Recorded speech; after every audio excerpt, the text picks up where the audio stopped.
இன்னைக்கு மரவள்ளிக்கிழங்கு கொழுக்கட்டை எப்படி செய்யலான்றதை பார்க்கலாங்க. மரவள்ளிக்கிழங்கு எடுத்து வச்சிருக்கிறேங்க. இதை தோல் நீக்கிட்டு எடுத்துக்கலாம். மரவள்ளிக்கிழங்கு தோல் நீக்கி எடுத்துக்கிட்டாச்சுங்க. இப்போ இதை கிரேட் பண்ணிக்கலாம்.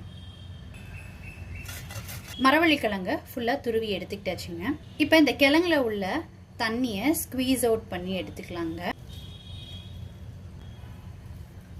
கிரேட் பண்ணி வச்சிருந்த எல்லாத்துலேயுமே நல்லா புளிஞ்சு தண்ணியை ரிமூவ் பண்ணியாச்சுங்க. 2 பேட்சா மரவள்ளிக்கிழங்க பல்ஸ் மோடில் சுற்றி எடுத்துக்கிட்டாச்சுங்க. 1 கப்புக்கு இருக்குங்க. இதை மெஷர் பண்ணி எடுத்துக்கோங்க. இதில் 1 கை தேங்காய் சேர்த்துக்கிறேங்க. ஏலக்காய் தூள், வெல்லம் தூள் பண்ணது சேர்த்துக்கிறேங்க. இது பைண்ட் ஆகுறதுக்கு அரிசி மாவு சேர்த்துக்கோங்க. 1 பிஞ்ச் உப்பு சேர்த்துக்கிறேன். இப்போ இது எல்லாத்தையும் ஒன்று சேர்த்து கலந்துக்கலாங்க. இன்னும் கொஞ்சம் அரிசி மாவு சேர்த்துக்கிறேன். இது நல்லா கலந்து விட்டுக்கலாம். எல்லாத்தையும் ஒன்று சேர்த்து நல்லா மிக்ஸ் பண்ணியாச்சுங்க. நான் 2.5 டேபிள் ஸ்பூன் அரிசி மாவு சேர்த்துக்கிட்டு இருக்கேங்க. இப்போ கையில் கொஞ்சம் நெய் தடவிட்டு அதுக்கப்புறமாட்டி இதை கொழுக்கட்டையை பிடிச்சி எடுத்துக்கோங்க.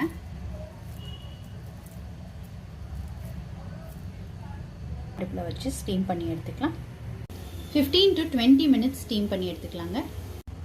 15 மினிட்ஸ்க்கு வேக வச்ச கொழுக்கட்டை சூப்பராக வெந்துருச்சுங்க. நல்ல ஒரு ஹெல்தியான ஈவினிங் ஸ்நாக் ரெசிபிங்க. இப்போ மரவள்ளிக்கிழங்கு உப்பு கொழுக்கட்டை செஞ்சு காமிக்கிறேங்க. இதுக்கு ஒரு கடாயில் எண்ணெய் விட்டுக்கிறேன்.